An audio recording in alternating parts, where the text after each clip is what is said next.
Escambia County Redevelopment Agency regular meeting, April 6, 2023, 9 o'clock a.m. Please turn your cell phone to vibrate. Silence or the off setting. The Board of County Commissioners allows any person to speak regarding the item on the agenda. The speaker is limited to 2 minutes unless otherwise determined by the chairman. Is there proof of publication? Yes, this meeting has been properly published through the Escambia Sun Press on March 30th, 2023. Thank you, Tammy. Certainly appreciate that. Are there any speakers for public forum? Not to my knowledge. Thank you, sir. Technical and public service consent agenda. We have two items for your approval. The first one is recommendation concerning Community Redevelopment Agency Annual Financial Report Fiscal Year 2021-2022, and recommendation concerning Community Redevelopment Agency Minutes March 2nd, 2023. Thank you. The chair entertain a motion. Move the item. Second. Please vote. We'll just raise our hand. That passes unanimous. Thank you so much. Budget and finance consent agenda. We have three items, A and a B, for each one of those for your approval. The first one is recommendation concerning residential rehab grant program funding and lien agreements. Second one is recommendation concerning the cancellation of residential rehab grant program liens. And the third one is recommendation concerning residential roof program funding and lien agreements.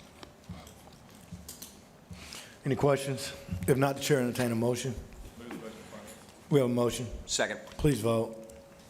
That passes unanimous. Thank you so much. Do we have anything for discussion? No discussions on today. Thanks. I know that we met, and Commissioner Bender was there, and Kohler was there in terms of the Brownsville initiative with the sheriff, and so just want to make sure the CRA is certainly engaged in that process in meeting with the sheriff department. There are some initiatives that I talked about that need to be implemented, and so I think that Megan was there, so I just want to make sure that you guys put that on the radar and that those are implemented. Okay. By the time we launch. We will. All right. Yeah. Commissioner Bender. Thank you, Mr. Chair. I just would like to thank Claire and her staff. We had a discussion of, and she's looking into expanding or creating a new CRA up in the Ferry Pass area, and I think that it could go a long way in improving the neighborhoods in there. So I just wanted to thank her for that and look forward to moving that forward, sir. Well, I mean, I'm glad, Robert. Funny how time changed. I remember when I first got elected, nobody wanted a CRA. Now everybody wants one, so that's good stuff. Certainly, Tammy, I want to thank you because you led the initiative and, you know, at least, you know, didn't get any cake anywhere else. So I appreciate you acknowledging me and letting me know that I'm getting old. So thank you, Tammy. I really appreciate you and Claire and all of your staff. Thanks so much. With that, we stand adjourned. Thank you so much. No. You need a break, Jeff? Oh, no. I'm, I might need one. It just depends on what Joy Blackman just. oh yeah, after today, after tonight, a lot of people are gonna need a break. I mean, I promise you, there'll be a lot of breaking between now and 10 o'clock tonight. Board of County Commissioners regular meeting, April 6, 2023, 5:30 p.m. Aaron Lee McGahey building. Commissioner Bigosh. Before we start, I do see our former state rep, Jared Williamson, former county commissioner who has done a lot for Santa Rosa and Escambia.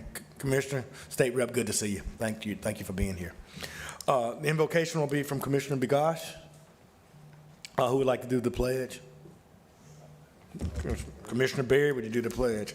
Are there any items to be added to the agenda? Commissioner Kohler. Thank you. Commissioner Bender. Yes, sir. It'll be distributed before the meeting, but it'll be Navy League funding for $2,500 for the Elcano and $500 for the Tall Ships events. They got to you, huh? Commissioner Berry? No. I'll probably have two discretionaries added to the agenda. Director Marino? Not for me. And also be added before the meeting tonight. Commissioner's Forum, Commissioner Kohler? I don't have anything to pass right now. Thank you, sir. Commissioner Bender? No, sir, I'll say it for tonight. Thanks. And certainly we'll do the same. We'll turn it over to Director Marino. Thank you, Mr. Chairman. I thought this morning we'd start with our discussion items. We want to start with OLF 8 presentations. We have D.R. Horton here in the audience this morning. If y'all would like to go ahead and step forward and give your presentation. And Wes, so I did get a phone call on yesterday about the agenda. So we'll have just one presentation today. My understanding is Breland will not be here. We have one live presentation, and then we will put a conceptual up of Breland's concept. And they did send a letter just communicating their interest, that they're still interested. And they would look forward, and as we move forward, to maybe modifying their offer or concept. And so I want to get clarity before we start, and I'm sorry, I apologize. I just want to make sure that we have clarity before we proceed. And I would lean to Commissioner McGosh and Commissioner Berry, as this is a discussion item. Are we looking for a final vote tonight or a discussion until how we move forward to the next steps? Just so I'll be clear to understand as we move forward. Commissioner Berry? My thoughts were to, allow the presentation this morning and the board to interact with them and, ask questions and, et cetera. And then I think what Wes, back to what he was saying, I think Breland did send some correspondence that we got yesterday, just kind of reaffirming their letter, reaffirming their intent or their letter of intent with, with a little bit of artist renderings, as well as some information about some other projects that they had done, for similar sized projects in other areas. My thought was hear the presentation this morning, interact some, and then, since the public wouldn't be able to speak this morning, and it's a discussion item on the agenda tonight, allow, at that point in time, allow the public to speak, and then, have the board potentially move forward with saying, indicating to begin negotiating a sales contract with somebody, ideally. If the board can come to, come to some resolution at that time. Jeff, is that? Yeah, absolutely. When we're in receipt right now of a revised offer, and I've just now got it, my apologies, and I see a much higher offering price, which makes me smile. But the critical thing for me is the language. We discussed that. Was that also an addition, a change? Okay, good. Yes. Yeah, Commissioner Berry, to your point, I think everyone in the world knew at our last meeting that we were trying to corral this thing in, and I think it was very, very clear at that point that if you are interested in this property, you need to be here on April 6th. It was in the newspaper, it was on the radio. If you weren't living under a rock, you knew it, right? So to your question, Commissioner Berry, I'll be prepared to move forward tonight. If people are interested, they need to be here. If they're not interested, they probably aren't here. And Jeff, I'm good with that, and I've yielded to you and Commissioner Berry, and I'm clear for my position. I mean, I'm not going to vote for anything less than $40 million. But yeah, I see it, and the more north it goes, the better off that we can have a discussion. I mean, I'm not going to lock myself in tonight. I mean, we can. I would be very supportive of going into negotiation, but certainly not locking myself into a final number. Yeah, Commissioner Berry, Commissioner McGosh. I mean, I'm not going to do that. I'm not going to make a vote to lock myself in and say it's 41 or it's 38. I'm just not going to do that. But I would be supportive of negotiation. Okay.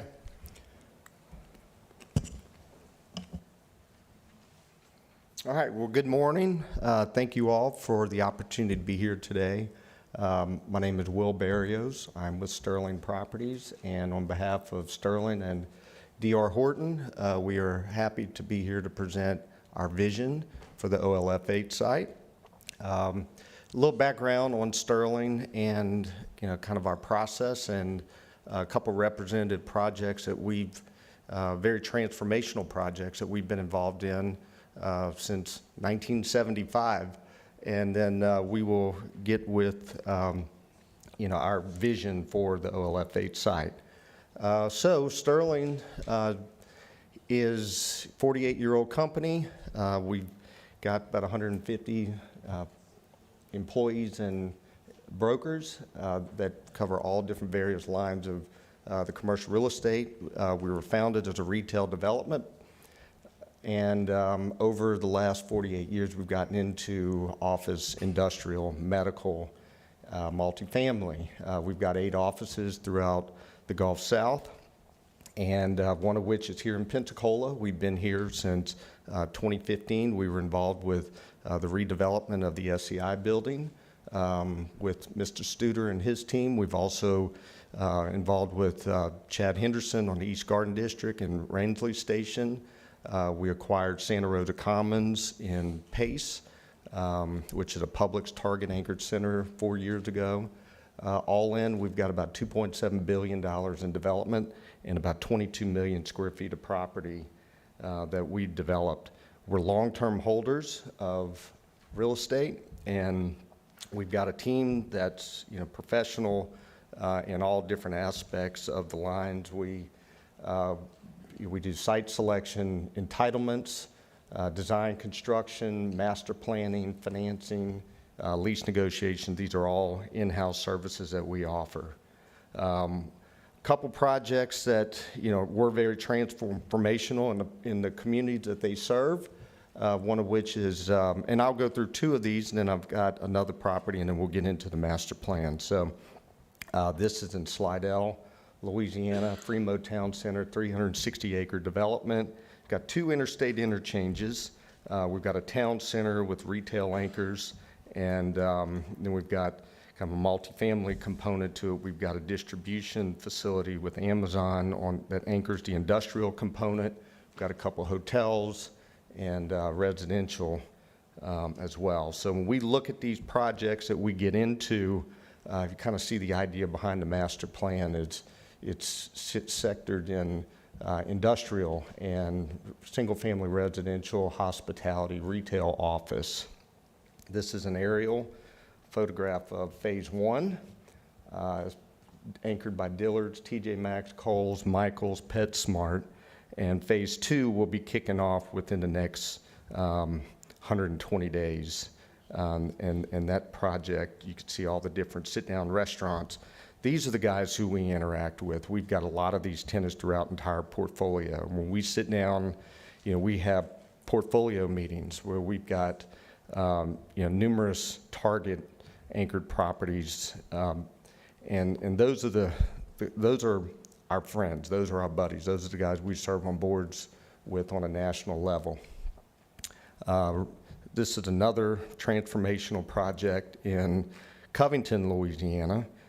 This retail project is Phase 1, anchored by Target, Sam's, Rooms to Go. That retail lineup is 1 mile in length, which is pretty fascinating to see. The other components of this project, we've got a residential, we've got offices. That office building up in the top right corner, that's a building that we built about a year ago, and we've got another building that we're going to be adding later this year. And we've also developed a climate-controlled storage facility. We also have senior living, on this project as well. This is our latest project, and this is a Costco anchored center. This is 60 acres. But you see the lineup. We've got the Chick-fil-A's and the sit-down restaurants, but all of the movers of the site plan, the Home Goods, Rack Room, PetSmart.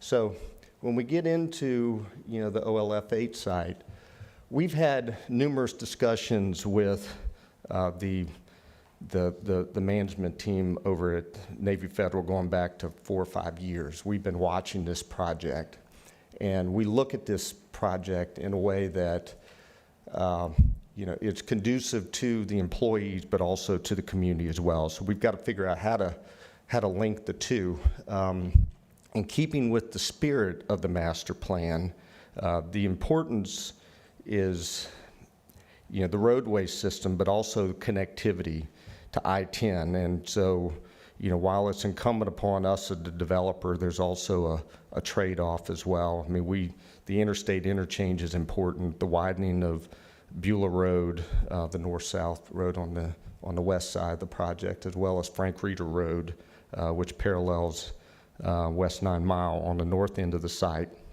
But we recognize that there's a need for additional services, whether it's restaurants and retail, but medical. And the original DPZ plan had the industrial kind of up. Let's see if you can see my mouse up in here. And we just felt like we needed to relocate that.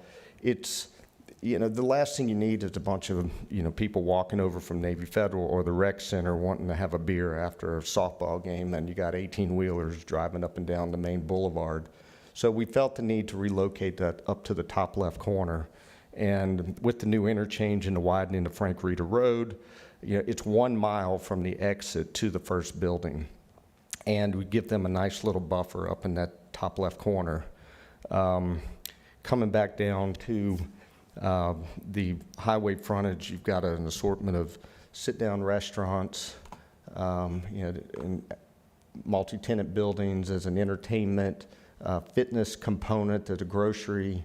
Then you've got this large retail anchor.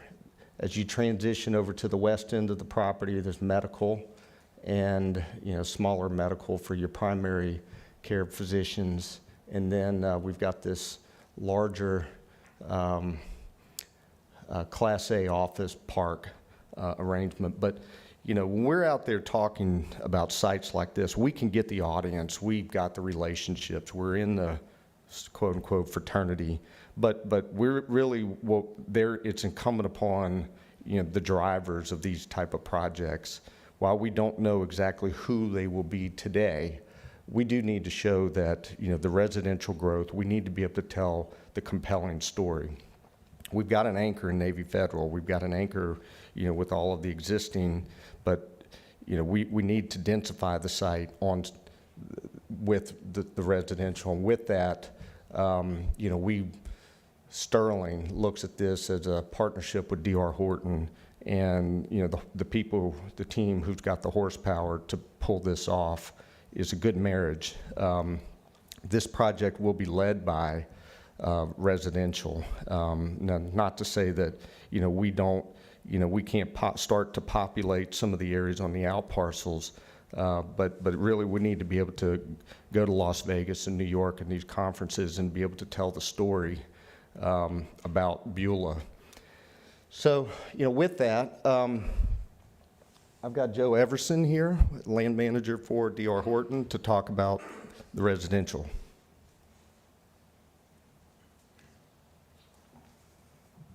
Good morning, Commissioners. My name is Joe Everson. I'm a fellow Escambia County resident. I also happen to work for D.R. Horton. Wanted to thank you guys for your time. Thank you guys for allowing Will to give this presentation on what we feel is an incredible opportunity for Escambia County and for the citizens of Escambia, and especially for this Beulah submarket. I don't really have a lot to add to this presentation because we really feel like this is a commercial project that is just supported by residential. Just felt that it was appropriate for me to say a couple words on behalf of D.R. Horton, since we're the ones that submitted the letter of intent. That was my signature on that letter. Really, the main point that I would like to deliver to you guys, and the main thing that I'd like for you guys to hear, is that at no time did D.R. Horton or anyone here think that this was going to be a purely residential project. That's not what the highest and best use of this project is. This community, and especially the Beulah submarket, needs commercial development. We recognize that. The community needs restaurants, they need medical office space. More importantly, they need the high-paying jobs that are afforded by the light industrial and by the Class A and medical office space.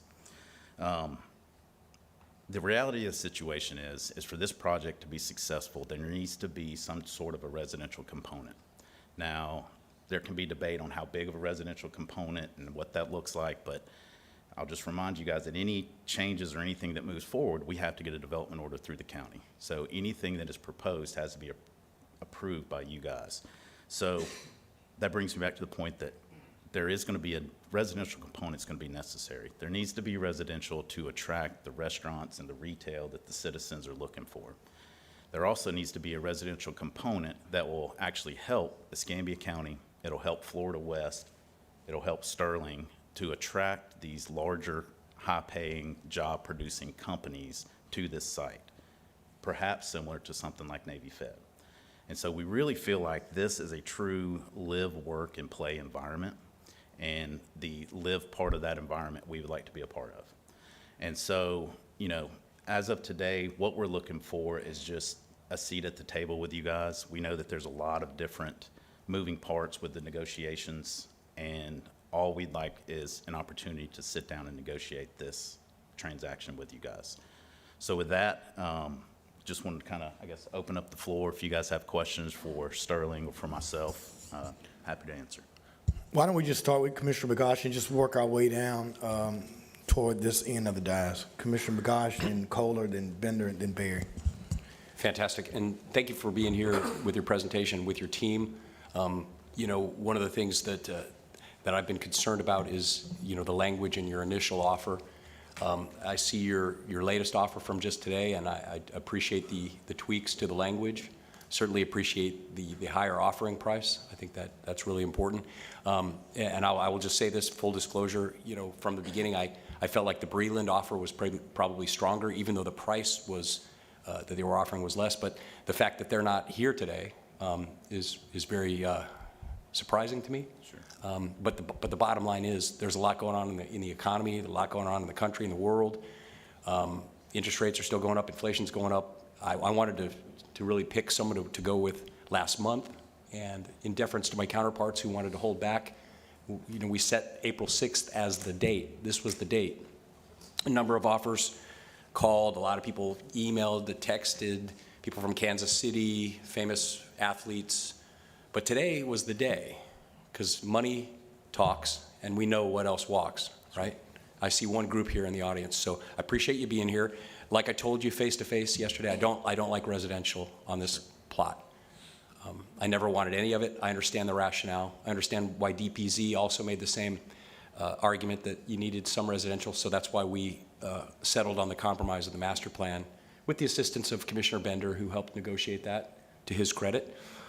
So I am going to insist that we follow the master plan, and I've said that from day one for my vote, but it appears as though you're very, very close to getting something that we can all agree on, and also I appreciate the language about the master plan in your latest offer. That's important to me. Yes, sir. And in addition to that, I've talked to the lawyers on staff here, and we are all well aware of the Live Local Act, Senate Bill 102 that passed and was signed into law, and the implications that has on commercial properties. So for my vote as well, there will be a deed restriction on this property which controls going forward what can be built. Sure. And as long as you guys are good with that, I saw the language in there that you're good with that. For my vote, I mean, I just appreciate you being here. I like what I'm seeing, and I'm just very appreciative of the concessions in the language and the additional price. Thank you, Mr. Chairman. Thank you. Commissioner Kohler? Yeah, good morning. How you gentlemen doing? First thing I want to do is thank you for your professionalism. You conduct yourself like business people. You've met with me twice. You've tried to earn my vote. I'm familiar with your product in Slidell. Driven by it 50 times when I come back and forth Pensacola. I know what you can do. I want to focus on something that I think originally guided the board that I think is important that we get out there. There was a lot of negative feedback about D.R. Horton originally in your product. You're a $27 billion home developer, the largest one in the United States. I've been researching you guys. You've built, I think, hundreds of thousands of homes across the country for people. Yes. They go home every night. They're making memories, and they're happy. I feel confident that this product is going to meet the demands of the county. I can't thank you enough for increasing your price. I thought that the Breland price was a little low, but at an additional $3 million, well, that's a $6 million gain for the county that can help all of us, and I think that's important. Oil Fate's important, but all the county's important. Yes, sir. And I appreciate what you did. I like the design too. I'll just put this. You know, you put the residential off I-10, that's important anywhere you go. No one wants to live right next to the highway, and you put the business side in front of it, and I think that was a good design concept. But I appreciate it, and I look forward to seeing what public opinion is saying. Thank you, sir. Thank you, Mr. Chairman. No, again, appreciate y'all meeting with me.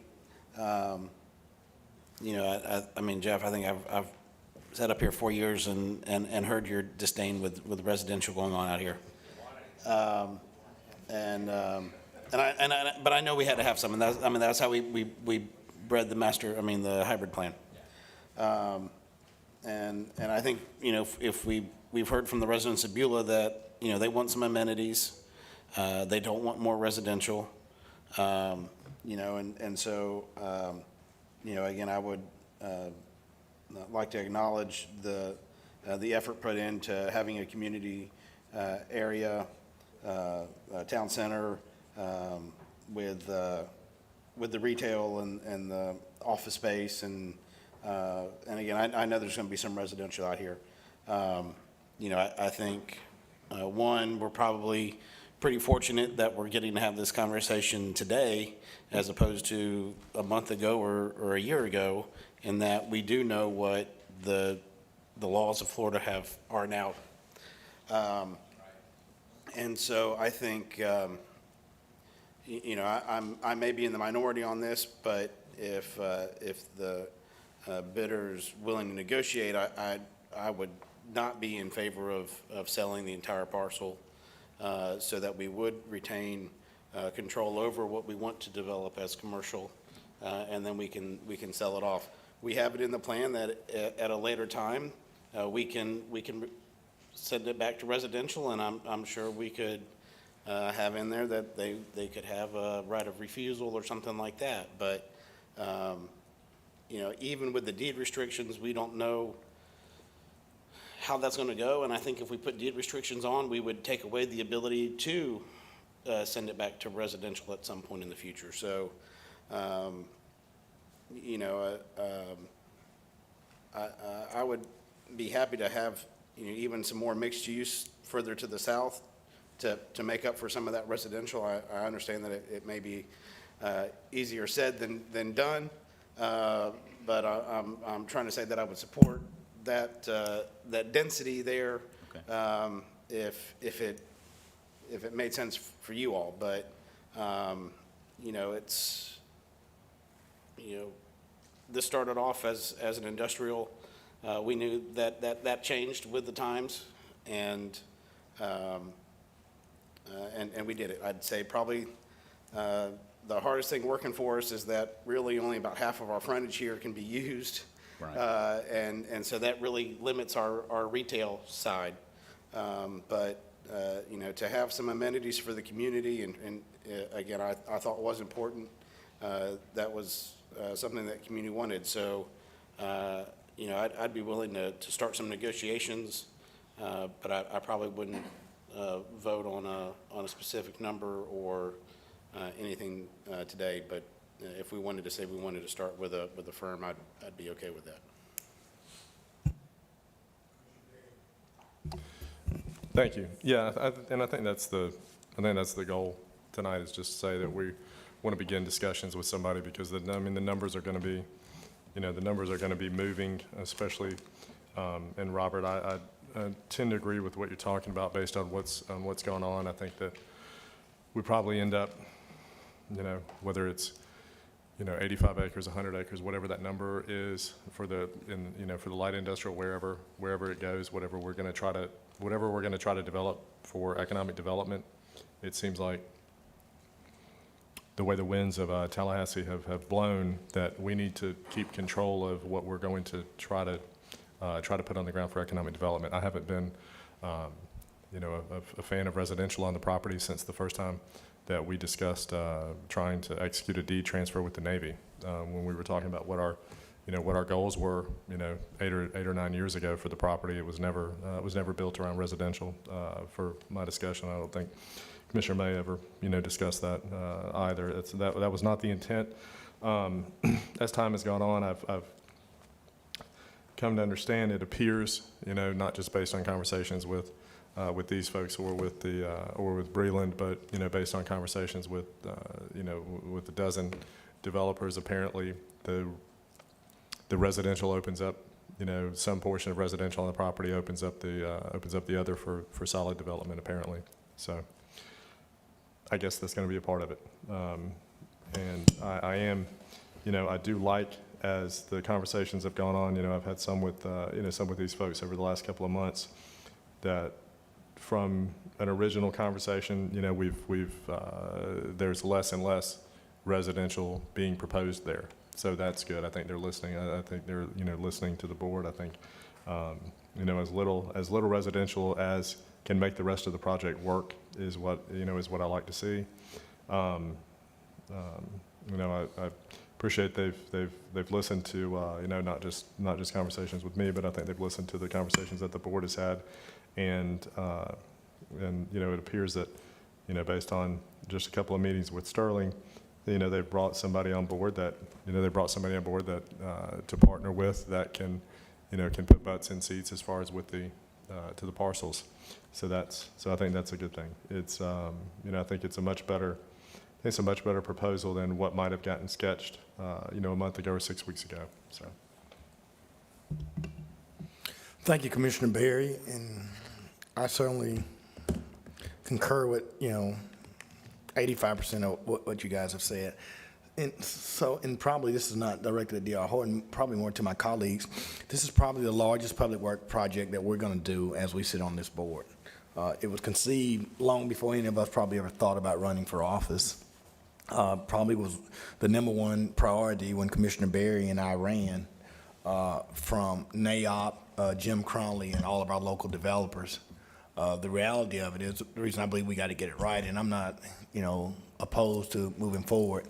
This project will not be completed during our tenure. All of us, maybe you, Robert, maybe you're young enough to still stay here, but this project will probably be, you know, in perpetuity beyond our life on this board. So it's important for our children to get it right. It's important for the next generation to get it right. And so haste makes waste. Although it's been a long process, I mean, it was 2 years before I ever got elected, we were talking about this project. For me, I certainly want to thank D.R. Horton for bringing the number up. Yes, sir.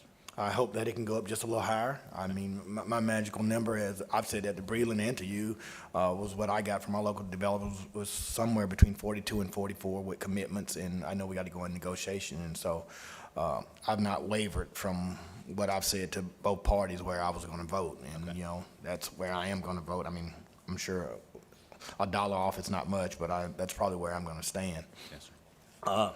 For me, we can, Robert, this whole project was about economic development, job creation for all of the residents of Escambia County. Although it's residing in a particular neighborhood that has input that Commissioner Begosh represents, the initial investment came from all the citizens of Escambia County, not from the Beulah neighborhood, not from one neighborhood. It came from all of the citizens. So therefore, if I invest my money, there has to be an ROI for everyone. And that's why the number has to be the right number, because, you know, I'm not naive enough to believe that we're going to put Section 8 in tax credit projects out there for the residents who do pay taxes. So I got to get some money to go build some tax credit and some Section 8 and some projects somewhere, and it's probably not going to happen on this site. So that's why the money is important. The job creation is important because we promised people that we're going to give them stable jobs, gainfully employed. I mean, because what's affordable, what's attainable? It's only attainable if they're making enough money. So we got to create jobs where D.R. Horton doesn't have to lower the price of their home. They can build a good quality home that people can afford. And so that's why the industrial site is very important for me. The second thing, whether it's Breland, D.R. Horton, or Sterling, in my opinion, you know, for my vote, I mean, I can go down 4-1, that'll be fine, is how do we do local and minority inclusion? We can wait on the day that we're going to develop this industrial park, which is probably going to be when I'm out of office. But when we begin to start construction, how are we engaging our local contractors? How are we engaging our minority contractors? So in the negotiation, before I vote, and I guess I'm talking to D.R. Horton, I'd want to see the local and minority inclusion program.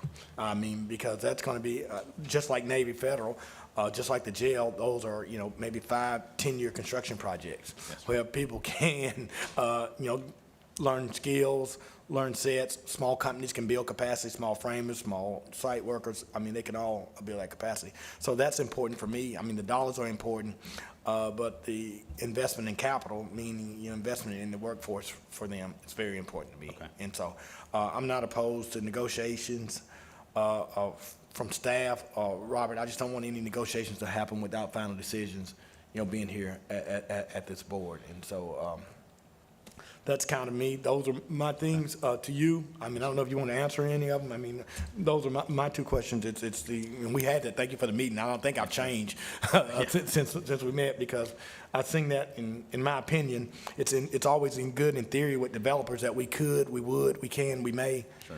But in God we trust. All others, just write it down, all of us sign it, and then we're all good. Yes, sir. Absolutely.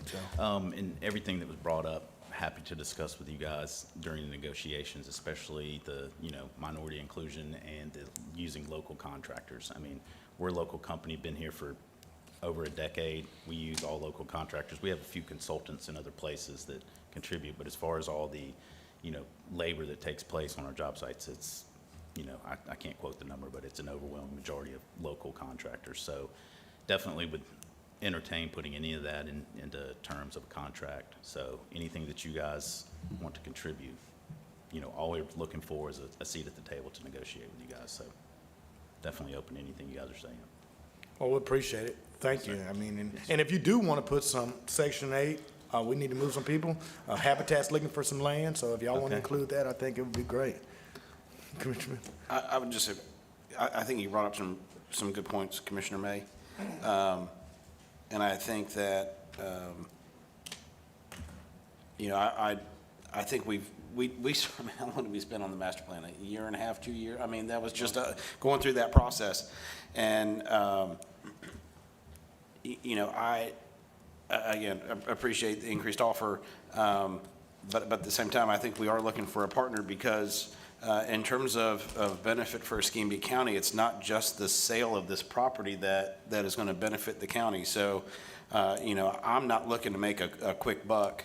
And that's, but in saying that, I like the plan and how you've incorporated the things that were in there. So I don't want you all to be hearing that from a different way. But it really is what's going to go on the site that's going to be our true windfall, and I think for a lot of us up here, it's going to be the jobs that were going on the site.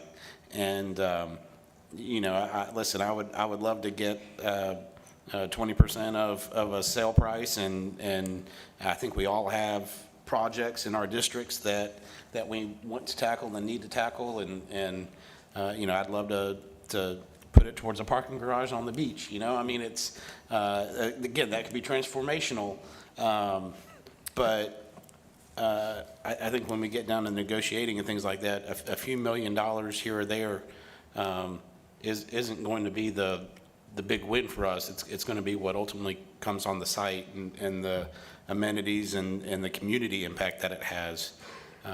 And so that is definitely something that I'm taking into consideration. Okay. Yes, sir. And Robert, I agree with you, and I think you've made some very valid points. But I'll tell you, you're getting ready to create another CRA. Let me just tell you what a couple $1 million does in a CRA. I mean, it does a lot, and I'm not going to vote and create a town center of highbrow, on the north end of a district when my district is dying and they were a part of the investment and they still scared to walk outside. I had 3 kids get shot last night in those neighborhoods on P and gas and need some lights. And so I can do a whole lot of lights with a couple $1 million. So, I mean, that's why it's important to me. So, I mean, when I said that those numbers, $1 million, $2 million in our CRA go a long way. It might not mean a lot out there, but I do get it as we do the evaluation.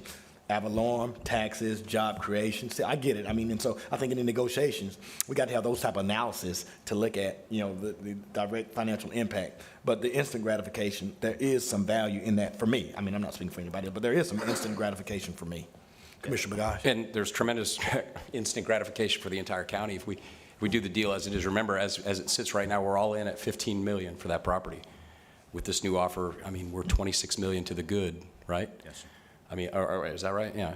So, I mean, it's a tremendous windfall considering the way governments typically operate is they buy it when it's real expensive and then lose money and sell it when it's low. So there's a lot of projects in my district. There's a lot of projects in all 5 districts that could use that money. But I do agree with Robert that the generational value, the benefit comes when we build all this and it's subject to full ad valorem taxes for us and the school board and everyone else. And the jobs component has always been number one for me, always. There's no one in Escambia County that doesn't know that Jeff Bergosh always wanted only jobs on this site. So, I mean, I understand the importance of that component. And that's why the restrictive deed covenants, I mean, immediately when 102 was moving in Tallahassee, I was looking at the ways that we could defend it. Allison, I'd like you to weigh in on that because I want to know, like I asked you and Steve West on the call, if we make a deal with D.R. Horton and there's restrictive covenants on this property that we put there, does that survive the challenge of this new law? Does that protect us? Of course, this is a brand-new law. It's untested. There's no authority yet, either from the Attorney General's office or from the court system. But it would appear that a way to cope with the board's wishes with regards to commercial and light industrial would be to record the master plan as a restrictive covenant against the property. Another idea would be to contractually require a buyer to come back and process through the planning board and the Board of County Commissioners a development agreement that sets forth the timeline as well as the uses that would be developed upon the property. Those are the two tools that I see that are in your toolbox. I can't predict what the legislature is going to be doing in Tallahassee over the next couple of sessions, so it's hard to know exactly how to stay ahead of what's going on in Tallahassee, but those would be two tools that I believe could be used to help protect the board's mission. And that to me, that's the bottom line. I want to be able to make sure that, you know, it's not just filled with residential, understanding the need for a residential component to activate the rest of the retail and everything else that's there. So I'm not opposed to what you were saying about carving out a portion and maintaining ownership of it, perhaps letting the PEDC manage it and bring in commercial tenants. I'm not opposed to that. I just don't know what that does to this deal. Let me just ask you, Joe, since you're standing at the podium, because I can do it with a deed restriction, or I can do it with us holding a part of it. I mean, we can do it different ways. To me, it's just much cleaner to do it in one deal, and then, you know, let the private market do the job creation, which is what would happen if you brought in commercial tenants. It would achieve the same objective without us going through Triumph and being on the hamster wheel, managing properties, because we really shouldn't be in the property management business as a governmental entity, in my opinion. So if we pulled out 200 acres, 200, would you be able to retool a deal and come back with a new offering price? And how quickly could you do it? I don't know how quickly, but yes, we can definitely take a look at, you know, I you might guys name the location and, you know, If I might acreage. make a suggestion, perhaps between the morning meeting and the evening meeting, if you could bring back a couple scenarios, like here's what we can do if we peel off 100 acres and you maintain it. Here's what we would offer. Here's what we would do if we peel off 150 acres and we keep the balance. And here's what we would do if you wanted the full 200 acres. To me, you go from 636 acres, 2-decade-long process to build jobs, create jobs at this field. I won't vote for it if it's just 50 acres or 60 acres or 80 acres. It has to be substantial. I mean, I understand we need retail, residential. I live right across the street, believe me. Sure. Like we talked about in the meeting, I still can't get a steak and a glass of wine. I got to go get roller hot dogs at Circle K in Beulah, Florida. It's ridiculous. So I understand the need for it. But with that said, 636 acres for jobs, a 2-decade-long process. Now we're going to whittle that down to 50 acres. You won't get my support. I will not vote for that. So if you can bring something back for a minimum of 100 acres for job creation, we would maintain it. You keep the balance, and then maybe another scenario with 200 acres. If you could bring back that this evening, that might make things go a little quicker. Again, guys, my point on this is Breland knew. Breland knew that this was the day. Anyone says they didn't know, I think that's disingenuous, if I'm just being very honest. And I had a conversation with the president of that company. He called me, and I said, you should probably have your team there tomorrow, because there's a lot going on in the world. There's a lot going on in this economy. There's a lot going on. The sooner we lock down a deal, the sooner we make a big win for this community in all 5 counties, $26 million. So I'd like to see something happen today to start the negotiation process. So, just so I'm clear. Yeah. And this is hypothetical, but right now what we're representing is around, I believe it's 80 or 85 acres of industrial up on this northwest corner. You got to make that bigger. So if we expand that to 100 acres or whatever, I think that'd be my dead Okay. minimum that I could vote for. we're not In a going to good- have time to draw up a plan, you know, put this on paper. Not necessary. Okay, just propose the terms this Right. evening. Okay. Yeah. I think we can. You know, I'll mention something. I mean, we've done this scenario before where, you know, the land would stay in the counties and under ownership, and we would joint venture, and we could be the JV partner, and we'll put up, the land gets a value, and, we come in and, figure out the debt portion of it, and, we would get our preferred return over a period of time, and then you would end up with the property in perpetuity after that. It's complex the way it works through Triumph, because if we do that, I mean, the other benefit to what Robert mentioned before is if we maintain ownership of the property, then that opens us up for a Triumph Gulf Coast grant, Sure. which pays for the utilities, the roadway system, storm retention, other things. I mean, my whole thing was, 636 acres, Triumph Gulf Coast grant, $30 million, all the infrastructure and jobs. But that changed. I mean, we've turned the page. We're on a whole new thing now. And so now, to me, it's almost cleaner to let the private market do it. You build the roads. I'm not going to worry about Triumph. But if we're going to say we're going to pull some of this property out and go back to Triumph, then I'd be, if we could structure a deal like you mentioned, and it would pass muster at Triumph, we could probably do that. We did something very similar with Pegasus Labs recently, where they own the building, but we put the money up. I mean, but to me, it might be cleaner for us to just maintain the ownership of it. So Yeah. I think if you could write it up that way, I mean. All right, we'll give it some. But I just want everyone to be clear. I'm willing to sell the whole piece of property to you. I'm willing to at that price, because I think that's a good price given this economy and given everything going on. But in deference to my counterparts, and that would be with those deed restrictions, Sure. which means you'd have to come to us and you couldn't just make it row home after row home.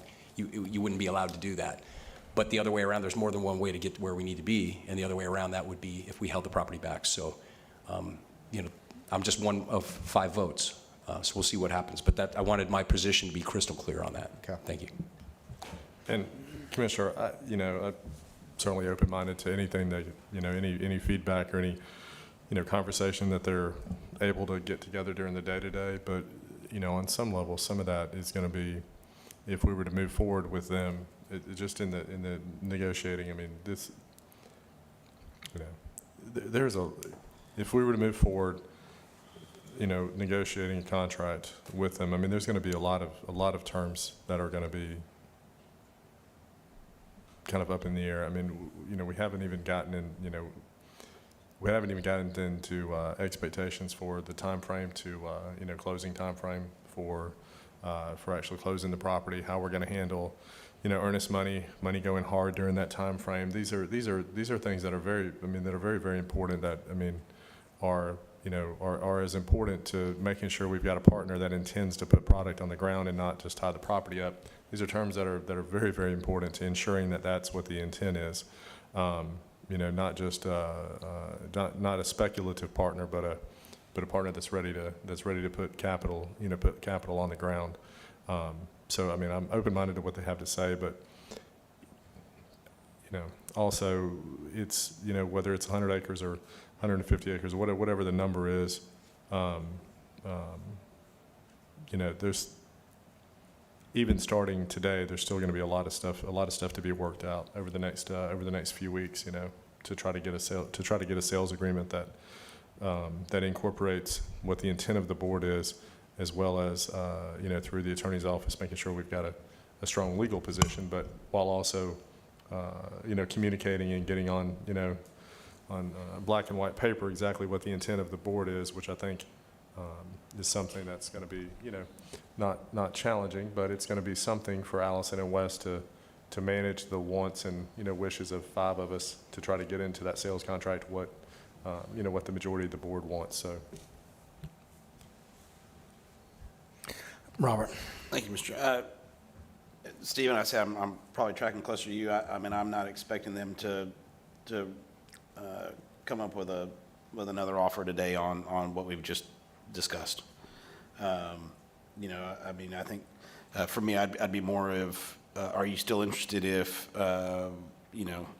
we essentially cut it off at that middle mark, and you guys took the south half there with the apartments and the townhomes and all that kind of stuff, and the retail, and that would be are you all still interested type thing, and then we can negotiate. I mean, Jeff, I think for me it's it's difficult to appraise a value of this land now, knowing that even though we say it's commercial and it may have a lower price per acre, you can put residential on it, which would give it a higher price per acre.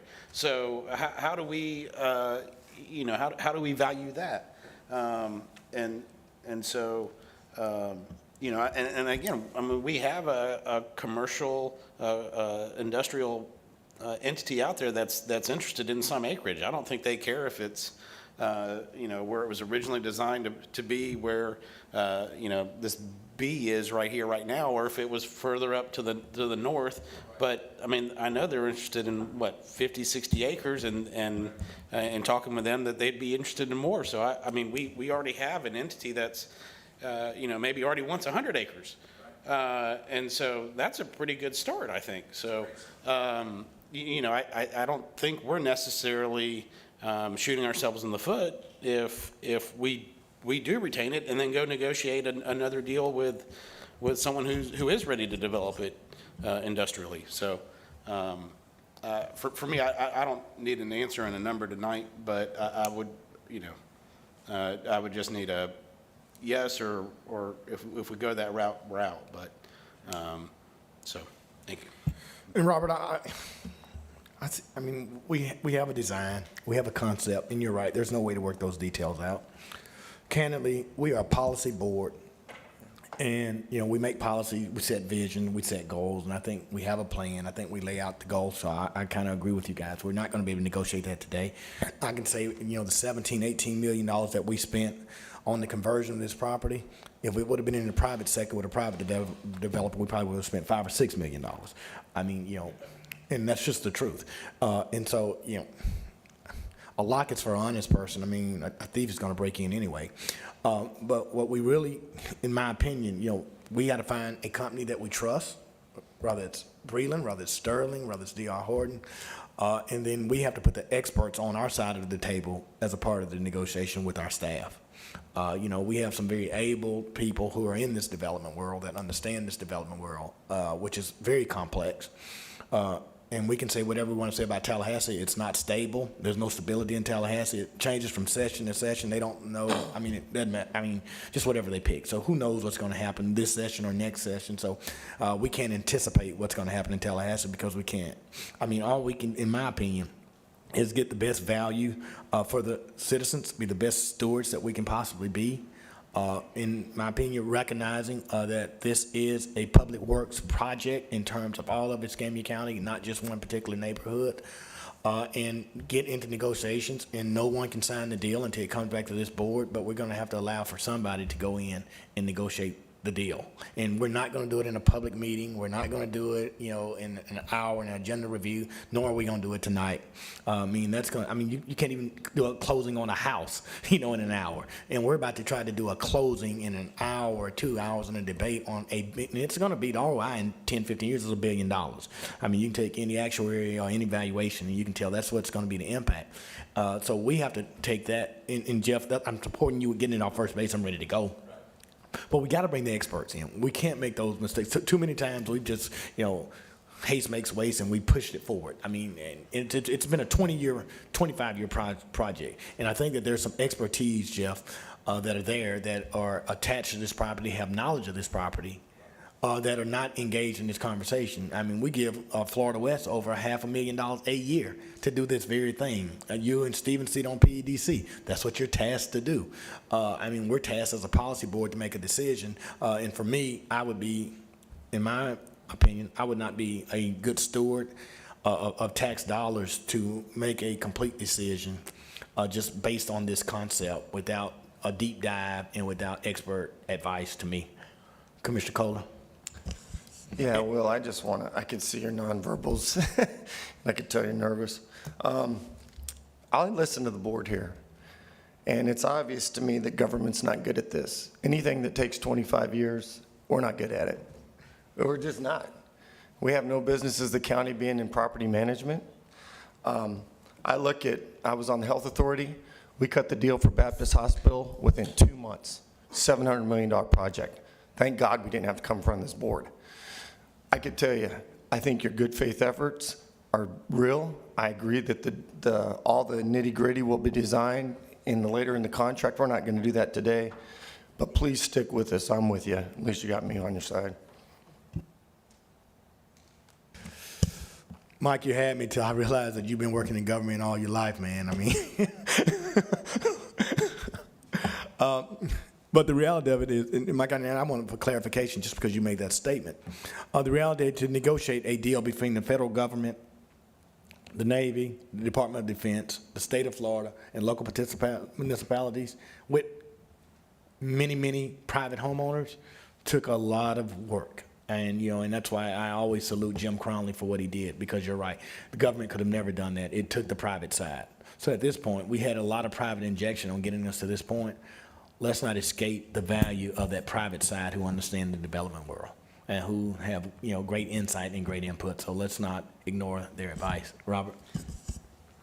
But it also, without government, this never would have happened. It had to be government. The U.S. Navy wasn't going to deal with private, it had to deal with us. So, I understand the statement, but sometimes it does take government to get something done. Mr. Chairman, can I just to kind of put a bow on this discussion? Can I because, just ask a question? it's 10 o'clock. Yeah, let's do it. So I think, we've all made some points, and a lot of them are very good, but I think for tonight's discussion, we just need to know one thing. Are we moving forward? Are we going to move forward with the one entity that showed up tonight? And that's where I think we need to know, that's what I'm wanting to know, and I'm sure they're dying to know as well. Because once we do, obviously, we can take care of all these other nitty-gritty things, the acreage, who owns what, all that can be done. But are we moving forward tonight? Or are we going to kick the can again? I hope that we're not going to kick the can. I hope we move forward tonight. Everyone in the world knew April 6th was D-Day. And so I just want to know, I'm hearing 2 votes, but is there a third vote to move forward tonight? I don't know. I mean, I don't think I need to hear from anybody else, Jeff. I mean, at the end of the day, the dollar amount's going to be very important to me, and so, and I've said that since the beginning. I mean, maybe we move forward with negotiation, maybe we don't. I mean, whatever the final offer is, it's just a final offer, and whatever we go in negotiations, we just have to go in negotiations. So, that's just my opinion, Jeff. I mean, So this is on the agenda as a discussion item later, Wes? Yep, it is. So I'll be Yes, prepared. I'll be prepared to make a motion. Thank you. Thank you, Jeff. So, guys, thank y'all for being here. If there's any submittal or anything that you would like to submit before tonight for consideration, but we will, keep the item on the agenda. Thank y'all so much for being here. Y'all welcome to stay around. Mr. Chairman, we had one other discussion item, the medical domes. All And I right. know Commissioner Bender attended a meeting in, I believe, Okaloosa, and has an update from that meeting, if y'all would like to hear it. Commissioner Bender. Yes, sir. And actually, Mr. Chairman, if I may take a personal second here, I have just learned that our colleague from Sarasota County, Commissioner and former Florida Senator Nancy Dieter passed away. Did she? Yeah. Oh, man. And so, of course, I've had the chance to get to know her over the last 4 years with the Florida Association of Counties, and have no, it doesn't say, but just that it was peaceful, and so I don't think it was expected, but I have appreciated her leadership and through these years, and of course keeping Sarasota and her family in our prayers. So. Absolutely. Please offer my condolences as well. Yeah. Anyway, so yes, I went to the Okaloosa County Commission board meeting on Tuesday. They were taking up the domes discussion, and really I felt it was important to make sure that they were aware that we had been presented a different term than what was presented to us after Santa Rosa County voted on it, and we had a discussion that I think was helping us go in the right direction, and I think that I want to thank their board. They seemed supportive of giving us the opportunity to reach an agreement that all 4 counties could come together on. And we're supportive of keeping an office open in Escambia County. So hopefully we can work those terms, and their administrator, Craig Coffey, Assistant Administrator Craig Coffey, and his work in getting this done. So, you know, I think that's really the update for now, that, you know, so there have been 3 counties that have passed it, but they have seemed to show support for us and continue to work something out. And, but on the other hand, we didn't want to slow down the appropriations request and keeping that moving forward. So, you know, for anyone that didn't know, Dan's here. We had I thought, a pretty good meeting, was it a week ago, I guess, last week, where, you know, it was stated that even with a second facility, if we were to participate, the cost per body could get lowered to maybe $1,000. I'm saying maybe, I'm not saying that's what it is, but maybe $1,000, that we could even further reduce the size of the building. And so I think that's really where our discussions need to focus on, in addition to, you know, how a site in Escambia County would be utilized, and to make sure that it's utilized. So I appreciate it, Mr. Chairman. Dan? Yes, sir. If I could, just a minute, I appreciate it. It does seem like after 4.5 years, we are making progress here in the last few weeks, and I appreciate the candid discussions we've had in the various forums, whether that's the boardroom or in the offices. I think there is broad agreement that there is a need for a new facility, and that a satellite facility in Escambia County is appropriate. As you mentioned, Commissioner Bender, the other boards have taken 6 votes, 6 actions on location, on funding profiles, and different things. And there's been, again, almost unanimous support to move forward with that facility project. So the Domes Board will meet next Wednesday. We've accelerated that meeting so that we can try and hammer out the terms of that capital funding agreement, terms that include Escambia County, and 4 counties could agree to. So I would ask that this board provide that direction to your appointee, to Mr. Gilmore, to come to that meeting so that we can, as a Domes Board, come to a unanimous decision on what that funding agreement might look like to move forward. We did evaluate a 3rd option at Sacred Heart Hospital, in addition to the big redevelopment of a standalone building, in addition to the expansion of an additional 6,000 square feet. We looked at a smaller upgrade. The architects and engineers have looked at that, and the 10-day rough order of magnitude estimate is around $4 million. And that would come with an additional annual lease cost of about $225,000 annually. So that would be public money invested in that private facility. I think it can operate as a satellite facility as it is for some number of years, although many of the mechanical systems are aging, which is what we discovered in that research. The revised funding plan that the other counties have voted on does fall out, assuming a state assistance, which I think you all recognize we're in a good position for that. At Escambia County funding 32% of a smaller facility in Santa Rosa County, while maintaining a satellite option here in Sacred Heart Hospital. So we'll take a look at those terms again on Wednesday with the Domes Board, and hope to have those back in front of you for your meeting on the 20th. Mr. Chairman, if I can ask a couple questions, because. Sure, go right ahead. Dan, please stay there. Do we know the cost of the annex at Sacred Heart, how much that's going to cost to have 2 sites? Because I've talked to several of the other counties. No one seems to think that we need 2. I'm the only healthcare person up here. It's not necessary. What is the mission going to be at Sacred Heart, other that wouldn't be met at the new facility? I think that after 10 days, the engineers have looked at it, and adding an autopsy station, I think there was a diagram circulated that showed 2, but we think 1 fits. And then separating the coolers and Sacred Heart having an individual cooler would be in the order of $4 million, just because, and that is primarily the HVAC upgrades necessary to increase the airflow. So we're going to spend additional $4 million at Sacred Heart above and beyond what we're going to do on Avalon? Is that what I'm hearing?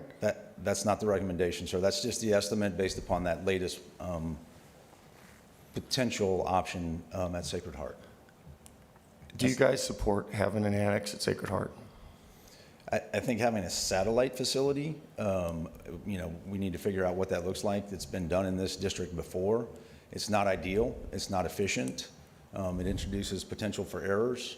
That's correct, it does.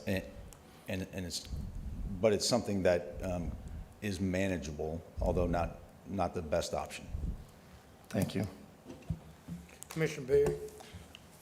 Just going to say, I don't think that we've had anybody on the professional nature look at these ideas from the counties, that considers the county their client, from the county's point of view.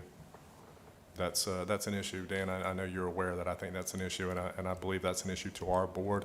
Everyone that's looked at the property is only looking at it.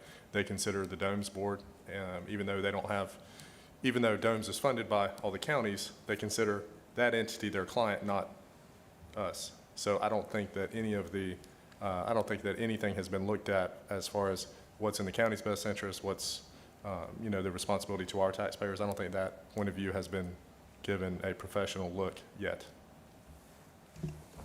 So are we looking, Steve, are we looking to fund one in Santa Rosa and in Escambia, or will we just be funding? Robert's nodding his head yes. Is that what we're? I mean, I would say we would be part of it, and that would be something that we work out on what that Yeah, I mean, I'm not even cost interested in is. putting a whole lot of money outside of my county. I mean, that's. But I would say, I mean, there would still be some need for us to use it, and also I think whatever goes into the Sacred Heart facility could be wrapped into the financing or whatever, the payments of that. I'd say, yeah, we might have spent. But we wouldn't give the majority of it. So it would be a small percentage, Robert? I mean, what would you be? I mean, it's probably along the lines of what's been discussed. I'd say that, yeah, it might be costing us $4 million to redo Sacred Heart, but we've already taken $8 million off of what was being proposed, so. It might. And again, I think there's still room to go further down, so. We love just pulling numbers out. I mean, yeah. So with that being said, my thing would be is Dan, and on Wednesday, I don't know if Domes is going to be able to get to a final term sheet. I think we probably need to work out some more details before, I mean, the last thing I'd want to see is Domes send something to the boards to vote on, and we're still discussing. I think that as we said, I would like to get some data so that we can have a discussion around what would occur at Sacred Heart. I think that we could still use it some as a shared space to allow for tissue and things like that. And Sacred's, my understanding is uses it occasionally, and so I think that could still be a good blend. So, I mean, I'm glad the meeting's occurring, but I would just, again, I mean, Okaloosa County didn't even know that we had really even had that the Dome's president, chairman had really even presented us a different offer than what they had in front of them. And so I would like to try to at least have something that when it goes out is something that we think will pass all the boards, and so if we need to work out some more details before that gets done, we may need to work out some more details before it gets done. Dan? Yes, sir. The distribution of usage of autopsies, I mean, is it equivalent to all the circuit, to each county? I mean, so is there a higher usage, a higher amount of bodies coming out of Santa Rosa versus Escambia? I mean, what's that? The number of Escambia County residents that come through our facility, sir, is about 43%, 44%. So with that, obviously, we have the majority, so why wouldn't it be more reasonable to have the entire facility located in Escambia County if we're at 44%? I would say 56% of those bodies come from the other 3 counties, sir. Yeah, but that's So the other that's the three. majority. And the growth that's projected over the next 20 years is projected in the eastern part of the district. Well, you're not going to put one in every one of the counties, so that combined number 56 is not a comparable number to independently, we're at 44, 46, so we are the largest user of the facility, I would assume, correct?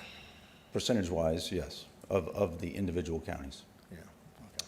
Just a question, I mean, I don't know, I mean, I'm not an expert, I guess you're an expert on it, I mean, just, but it just seems. I'm not to an me- expert, sir. We hired experts to do that evaluation. Mr. Chairman. So can I ask- do we have the expert, do we have those analyses that the experts have provided? Since we've hired experts, do we have that data? Is that a part of the conversation? It's been provided. There have been multiple meetings that all counties were entitled to attend. Is it a part of this backup?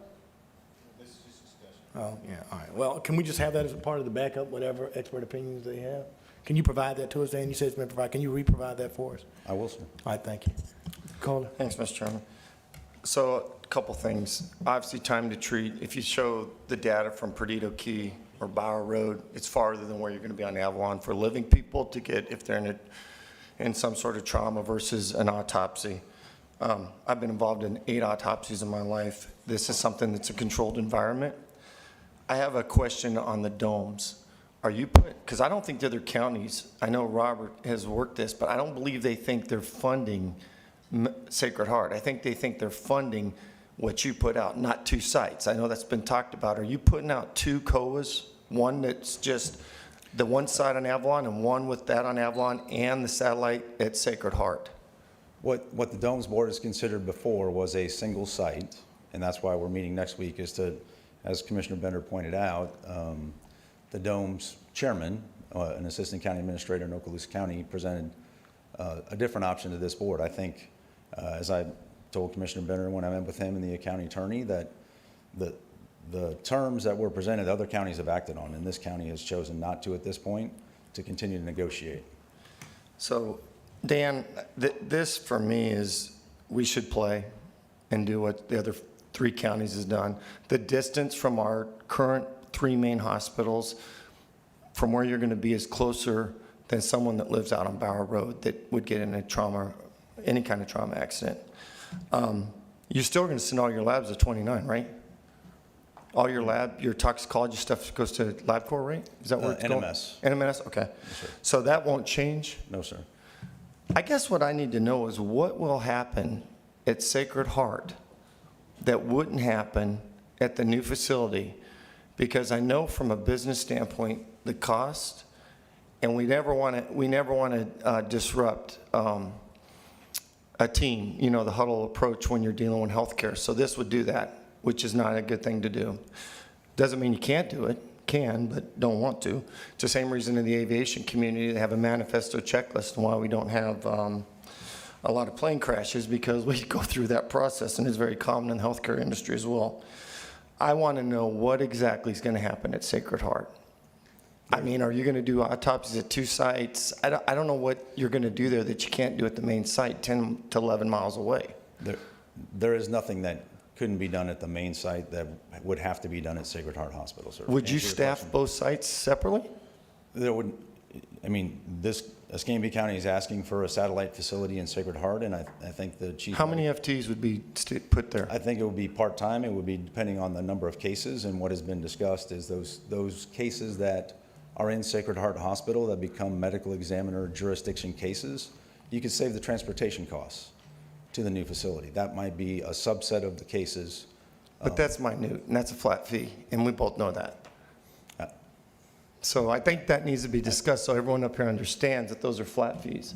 They don't charge by mile. They do not. And so I honestly think that we should really consider, I hope the board considers this, because we're talking literally less time than what a living person would have to go to from Perdido Key for an autopsy. And we're going to cost more money. And the Sacred Heart Hospital, I've been through it, it's outdated. I'm sorry, we're going to put a lot of money in to retrofit it. It just is. I could go through a laundry list, don't want to do that. But I'm on board with the other 3 counties. I'll be on board with them. I hope the rest of this board is as well. I hope you put 2 plans together, one that says the one there and the one with the annex, so we all know the cost, because I think that's worthwhile. And I would also appreciate if you put exactly the mission of what will happen at both facilities, the number of FTEs and the costs, because I think that we need to consider that. Thanks, Dan. Sir, thank you. Thanks for being here, Dan, and I know you've had a really difficult task trying to get all 4 counties to agree on something. From my perspective, I know what worked for many, many years with Dr. Oleski's predecessor, Dr. Minyard, was to have the main facility in Escambia County, Pensacola, where the 3 largest regional hospitals are, where anyone who's sick in Okaloosa or even Walton is going to eventually be, if they really need that highest level of care, they're going to come to Pensacola. And sadly, when they die, they're going to be here and die here. And then we have folks from Baldwin County, Alabama, that come here and for the same sort of care. So we do have, we are really, even though geographically we're furthest to the west, we are the center of where the deaths occur. We have a higher crime rate. We've got the, we just for a number of reasons. So when Dr. Minyard ran the show, she had the facility, the main facility in Escambia County, and she had a satellite facility in Okaloosa County. By all accounts, she did great work.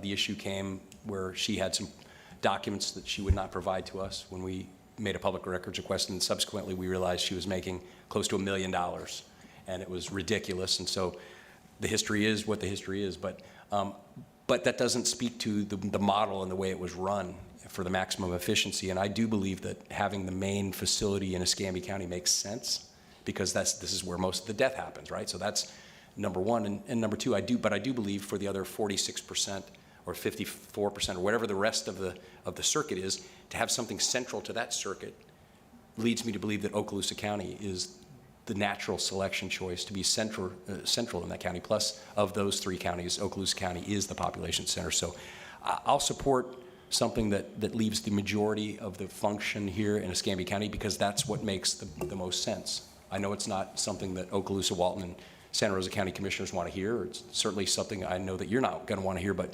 from a business perspective, that makes sense to me. It worked for many, many years, decades that way. Other issues kind of clouded that, but so we have pushed forward with purchasing a cooler. I believe that's where we're at. And we've also worked with Sacred Heart. I know Commissioner Barry's worked very hard with Sacred Heart to free up additional space. It's not a modern, brand new facility like Denver or Washington, D.C., but adequate to what's necessary. And I believe this board has made the commitment to make those capital repairs that are necessary to make it an adequate facility. Now, like you and like everyone else who's been to that facility at Sacred Heart, of course it's outdated. It's terrible. I mean, they literally had tarps hung under the ceiling to collect water into a barrel. It looked like something out of MacGyver. It was ridiculous. So whatever we need to do on that, and I told Dr. Oleski. But I don't think, and to be fair, I don't think that leadership at Sacred Heart was aware of those situations when they were occurring, because as soon as it was made public, I believe those situations were remedied. And I think you made a perfect point. The change in drive, I mean, the creation of this board that's now created, and the change in drive coincides with a change in medical examiner. Sure does. That's the only change in our community that's now driven the need for this brand new facility that's now, after pushback, been cut in, it's been cut by 30% or 40%, whatever that number is. Sure. Even though that was absolutely the minimum that was needed when it was proposed 9 months ago. Well, but we can actually do with quite a bit less. I mean, one of the ideas that was proposed at the time was something related to FDLE, training or some service that they do or something. Right. They're a week or two from moving into a huge new facility. Correct. That has plenty of additional space in it currently, or is going to have that much additional space that apparently wasn't even considered in that previous generation of building that the new medical examiner's office had to have. So, I agree with you, Jeff. I mean, if I could just go back and maybe I stomach some financial issues Right. that I didn't at that time. But that's been the only change, and the partnership from Sacred Heart and the willingness that they've had to really partner with us and try to help. In my opinion, trying to help our constituents, our taxpayers. And when it comes down to it, I don't represent Domes, nor do I represent the other 3 counties. I only represent, I want to get along with everybody. I think we do a really good job on TPO. I think we do a really good job in other issues, but I'm not responsible to those folks. I'm responsible to my folks. And to a person, my folks aren't interested in spending a bunch of money somewhere else. No, that's right. That's right. And that was the point I was making, Dan. None of this is personal. None of this is directed toward Dr. Oleski. I know she's in a tough spot and has certain things that she wants, and obviously, you know, the rubber meets the road right here because, you know, we're the largest county in the circuit, and I want to be fair, but I do feel like some of the stuff, you know, that we've said at this board hasn't made its way to some of the other boards for various reasons. The fact that we had said we're going to buy a cooler, we're going to do this, that never made its way to other people. So I just think, you know, stepping back from it, I think, you know, taking all personalities out of the equation, looking at the circuit, and just by numbers, it makes sense to have the main facility in Escambia County, Florida, and it makes sense to have an ancillary facility in Okaloosa County, perhaps even at the old location, refurbishing it, whatever the case might be, and staffing as necessary between the two. And that worked for decades here. So again, as Stephen aptly pointed out, nothing changed other than the medical examiner, and then some brand new things were required. So I think we got to strip it back. It's got to be like the UFC, the Unified Facilities Criteria that the Navy uses. What's the requirement? What is the actual requirement? And then the policymakers up here have to decide, and of course the other counties as well. But for my vote, guys, I want to keep it here. I think it makes sense for the families that we represent. It makes sense for all the reasons I've enunciated. It makes sense because this is where all the death occurs, really the majority of it. And again, why would we want to start transporting bodies out of Escambia County when the majority of them are going to die here? It just doesn't make sense to me. I want to keep it the way it was about 10 years ago. Go back to about 10 years ago, the way it was. Nothing's really changed. The percentages are about the same, and let's find a way to make that model work. For my vote, thank you. If I could, in response, sir, just that this isn't a new issue. This issue's been going on for 50 years since the medical examiner system was put in place. Every medical examiner that was recruited to come here talked about the need for a new facility from 1974 till 2019. So it's not an issue of the chief medical examiner. Many times you can go back and look at the history, you can go back and look at the news articles. I'll send them to you if you'd like. Highly qualified candidates interviewed and turned the job down because of the facility. All right. So it's not. We're going to need to wrap this up, man. I mean, we're sorry. 2 hours in, guys. Just real quick, I'd say, Dan, I mean, I think we're working towards a new facility, so I'd probably just Appreciate that. go with what you got. Jeff, I would say with what you said, I've been posing that and offering that, and no one else has seemed to really take it. And if Okaloosa and Walton don't want to step up and try to fight for something closer to them, then that's not on me. I'm fighting for something to be in Escambia County. What I've asked is that if you have 4 teams, we're getting ready to add a 4th team this year. If one team's at Sacred Heart, just keep them busy, right? Keep the efficiencies going.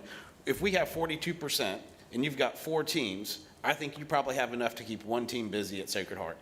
So, you know, as I said, my dad was a physician. He would have to drive up to Monroeville to work at their hospital to read x-rays. It was something that his group set somebody up there every day to do. The same thing would happen here. You just have a team at Sacred Heart every day of the week, or Monday through Friday, whatever it is, and keep them busy. You know, I mean, and that's where we look at the criteria on what it says. So also, board, I want to apologize. The chairman of the DOMS board was going to be here. I didn't think we were going to have this, after talking with Wes and my weekly, I didn't think we were going to have this involved of a discussion. So I let him know he probably didn't need to be here. I know he would like to address our board and talk. I think maybe some of you have met with him, but I think he would like to address our board in a meeting prior to taking something to DOMS. So Dan, you might want to just get with him and see if next Wednesday is still going to, you know, if you guys are going to meet or what happens. But I do appreciate his help in this. But, you know, so I'd say right now my push is to have one team, Sacred Heart, same hours of operation, same whatever the main facility is doing. You get the new facility in Santa Rosa County that serves the other ones and whatever we agree to. But I think we have enough deaths and enough procedures that can keep one team busy every day of the week at Sacred Heart. Dan, were you on a search committee for the medical examiner? I was not.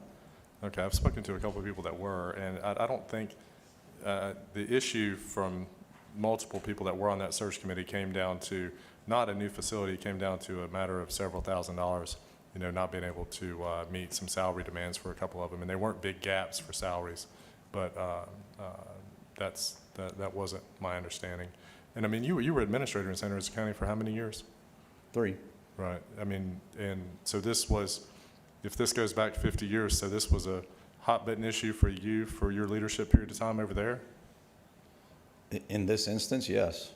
In this most recent incarnation of Currently it the is. issue, yes. Currently it is, I understand. I mean, we all work for somebody. So, and again, I work for only our taxpayers. I try to get along with everybody, but I only work for ours. And in this instance, I think it's just a point we've got to work as hard as we can to, to limit our taxpayers' exposure to these large expenses in other counties. And I think, I mean, it's functioned for a long time, and I don't think we have to get that far off of zero to still have a very functioning office. All right, thank you. Thank you, Dan. Thanks, sir. Wes? Thank you, Mr. Chairman. We have the proclamations. We have 2 public hearings, the 531 concerning proposed grant application for Federal Transit Administration. 533, a public hearing to adopt the Allison Acres Street Lighting MSBU. You have the clerk's report, and you have the growth management report.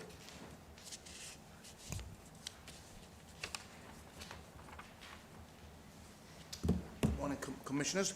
For tonight, we have rezoning case Z 2023-03. Then we have our 545 hearing concerning that rezoning case. 546, we have a small scale map amendment for our property on DeSoto. Number 4, we have the planning board rezoning for West DeSoto. The small scale map amendment must come first. Then the rezoning, which is item number 4. Item number 5 is the 546, concerning the amending zoning map of 2023-04. 548, number 6, we have the concern. This is the first of 2 public hearings concerning a amendment to the LDC as it considered with the Warrenton overlay. 549, we have the public hearing concerning conditional use determination for the issuance for a proposed recycling permit for crushing asphalt and concrete. Harsh, get with me after me. That's going to be a problem. Understand? Yes, sir. A conditional use is a quasi judicial hearing, so we'll need to make sure that we take up those issues at the 549. Oh, good. Yes, sir. Then we have item number, the GMR. It's going to, hold Harsh. It's quasi judicial. I mean, could we drop that item and bring it back? I mean, what would be the protocol for that? We would need to do all the public notice and advertisement over again, but that's certainly legal. Okay. All right. Commissioner May, do you want to drop that? I mean, if we need to drop it, if there's something going on, I mean, I think we could do that.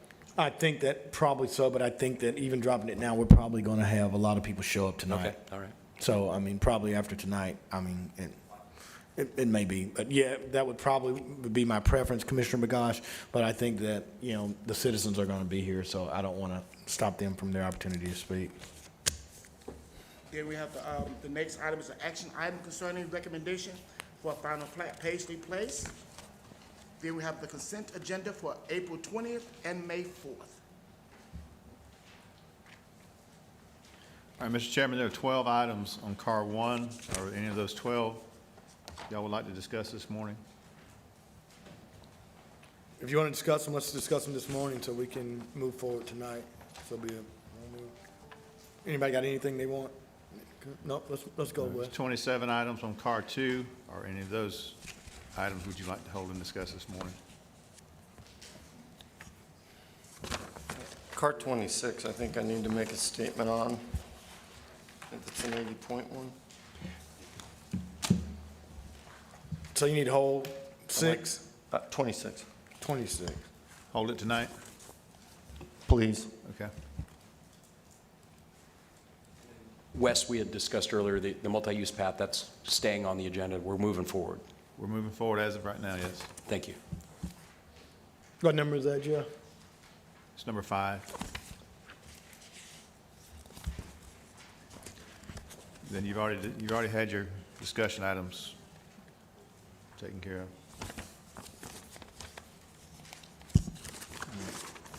All right, Wes, you got anything else? Nope, that's it for me. Thank you. Allison? There are 3 items on the county attorney's report. I think I've briefed each of you to the extent possible, but if you have any questions, please let me know. All right. Anything else? Stand adjourned. We'll see y'all at 4:30. 3:30, I'm sorry. Is it 3:30?